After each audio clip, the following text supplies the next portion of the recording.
dLocal is no stranger to market volatility, but their latest earnings report was a complete game changer. Revenue up 50%, a surge in profits, and a stock that rocketed 37% since earnings last Wednesday evening on August 13th. So how do they do it? And can they keep this momentum going? Let's get into the details. Revenue increased 50% year over year from $171 million to $256 million, primarily driven by continued strong growth in total payment volume that goes through their platform and strong performance in Brazil and Mexico. Even after the stock surge, the company still only trades at a price-to-sales ratio of 5. This is lower than slower growth fintech like Adyen, which trades at a price-to-sale of 20, or the infamous Palantir, which trades at a greater than 100 price-to-sale, even though both have slower revenue growth. Now, this is not to say dLocal is undervalued compared to those two, as both have better gross profit margins. However, it is interesting to see how big a discount a company trading at 50% revenue growth gets based on its gross profit margin. Now, gross profit margin surged 42% year over year, but the overall margin rate was at 39%. Both of these are strong, but to command a higher price of sales multiple, the margin rate needs to go up. Adyen has a margin rate in the 60s, and Visa has a margin rate in the 80s to 90 percentile. To increase margins, dLocal needs to increase that take rate by pushing for higher margin add-ons like fraud prevention, foreign exchange management, or advanced analytics.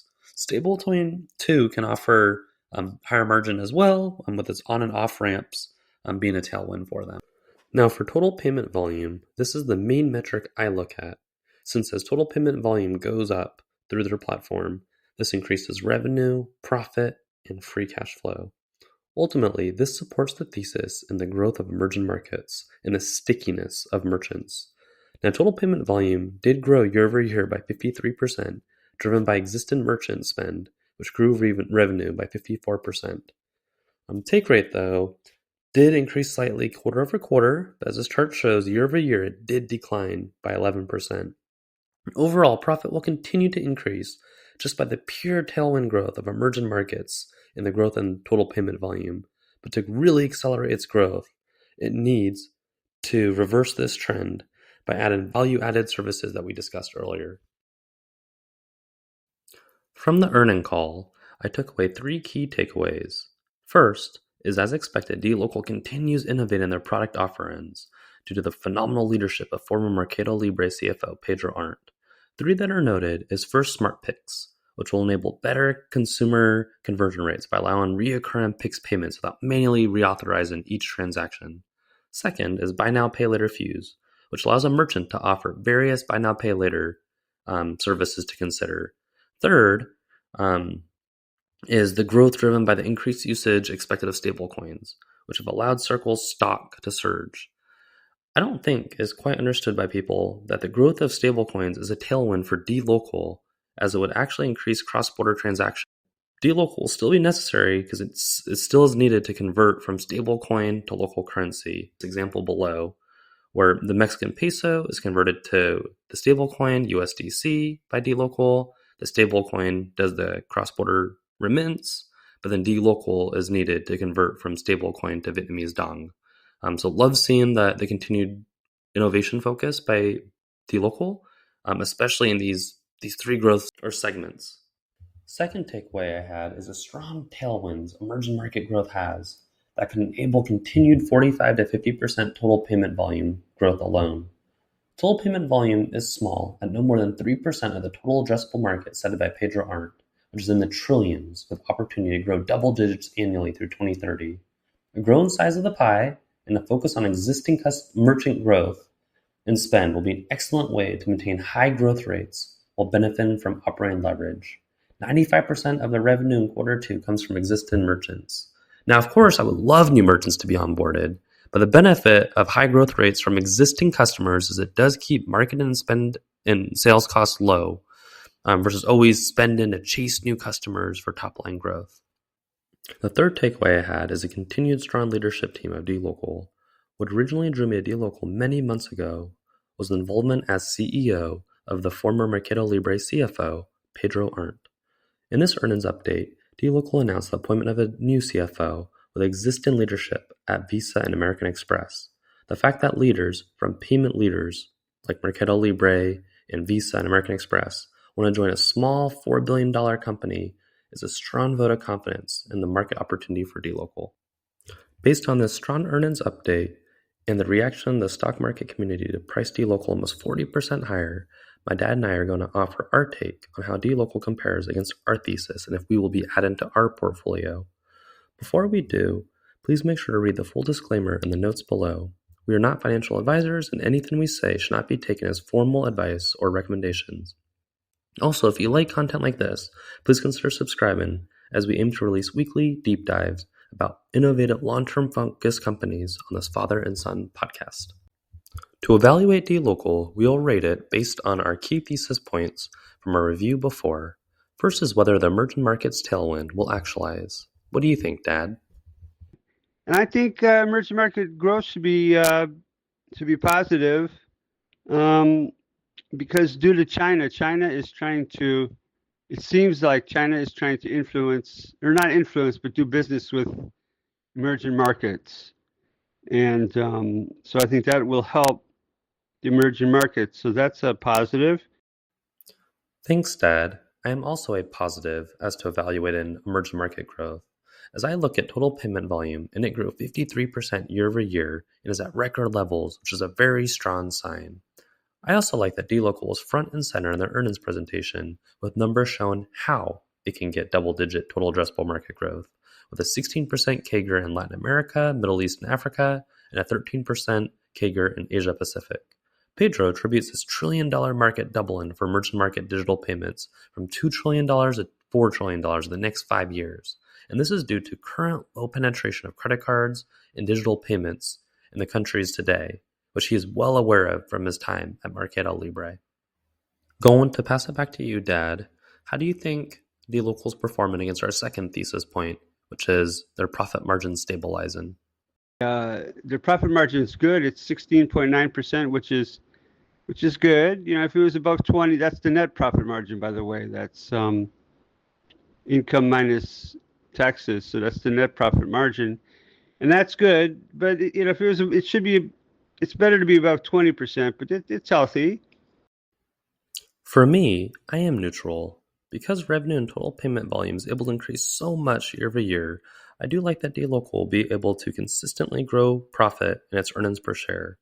I am, however, not pleased though that net take rate keeps declining year over year.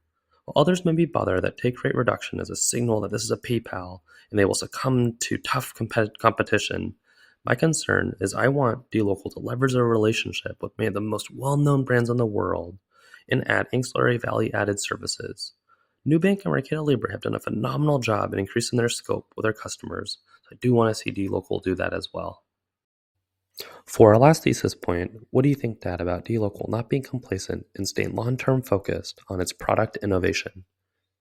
And I think it's fantastic. The future looks very bright for dLo. They just got some licenses in the Philippines, UAE, and Turkey, so they just keep expanding. Not much for me to add here. I agree, super positive. And as you said, they increase country count and payment methods. From a hard data perspective, we do see this translate to higher revenue. For example, the top 50 merchants in the last 18 months have grown average countries that they operate in from 8 to 11 today.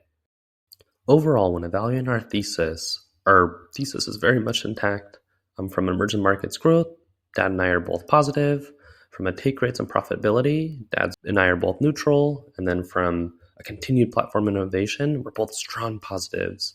Next, we're going to look at their stock technicals and valuation. From a stock valuation, I prefer to use trailing price to earnings ratio when evaluating dLocal.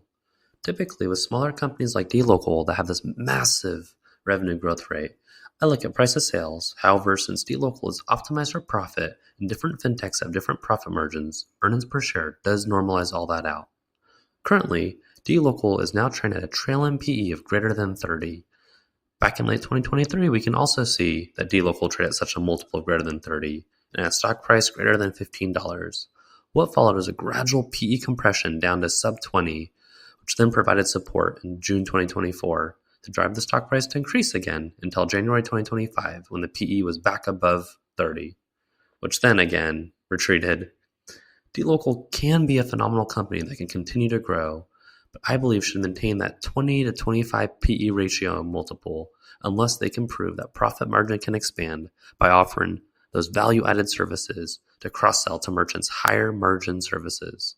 Now, I get asked frequently about if I'm long-term focused and believe a company can be worth more in 5 years, why do I care about nitpicking these entry prices based on valuation and technicals? And the stock market sell-off in late 2021 and early 2022 just emphasizes that valuation matters since there's only a finite amount of dollars I can put in the market, so you can't just buy more all the time when it's down. Being patient and putting price targets on companies that from a business model are ones I believe in, but are just too pricey have prevented me from getting caught up in massive sell-offs. When I do buy, I get high-quality companies with less downside risk. An example of this is covered in our very first episode in which we bought Caspi at 8 PE despite growing revenue at 30% with a roughly 40% profit margins. Main takeaway here, though, is dLocal, while a very good company with great fundamentals, is currently a little stretched on the valuation, and I do want to wait until it reverts back down to the 2025 PE. Dad, can you chat with us a little bit about technicals and how you're seeing dlostock? The Bollinger Band, since the earnings just came out, it shot through the upper Bollinger Band, which is very unusual because the Bollinger Band measures 2 standard deviations, which means that 95% of the time it'll be between the upper Bollinger Band and lower Bollinger Band. So anyway, it shot through that. So of course that's very good. For the 200-day moving average, it's 10.97, 50 days 10.65. So the 200 days above the 50-day. Usually you like the 50-day to be above the 200-day, but anyway, since earnings came out, again, it shot through that, so it's way above the 200-day moving average, which is good. Then the last thing I look at is the RSI. The RSI is 83%, or 83.65%, and anything above 70 is considered overbought. So it's overbought right now. So that's that statistic. So looking at those 3 statistics, I think in the short term it's overbought. Looking at the Bollinger Bands, the 200-day moving average, and the RSI. Thanks, Dad. So based on the fundamentals and the technicals, do you think this is something we should be adding to our portfolio now? I think that in the short term, I think it's going to stay here or maybe go down a little bit. So, but anyway, I think maybe we could do a quarter position. I agree. From a business model, dLocal is firing on all cylinders. Their strong leadership under Pedro Arndt has gotten even stronger with a CFO from Visa American Express. The macro tailwinds of the growth in emerging markets is stronger than ever, as evidenced by their 53% growth in total payment volume. As expected, dLocal is able to increase payment volume as well as expanding into 3 new countries and enabling new and expanded payment methods. For me, though, I'm a no to buy now, which means we will not add to our portfolio. Since for that portfolio, we both need to say yes. Unless its profit margins can expand, I do not see a worthy risk-reward scenario paying greater than 25 PE, as at a 32 PE it is right now after its 40% stock run-up after earnings. It's just too expensive. Now, should it revert back to a 20-25 PE before next earnings update, I agree that we then want to add a starter position at that point of a 25% position. Thank you for watching this episode. If you are interested in content like this, please like, subscribe, or comment to help us out as we aim to release weekly episodes about long-term, innovative focused companies on this Father and Son podcast.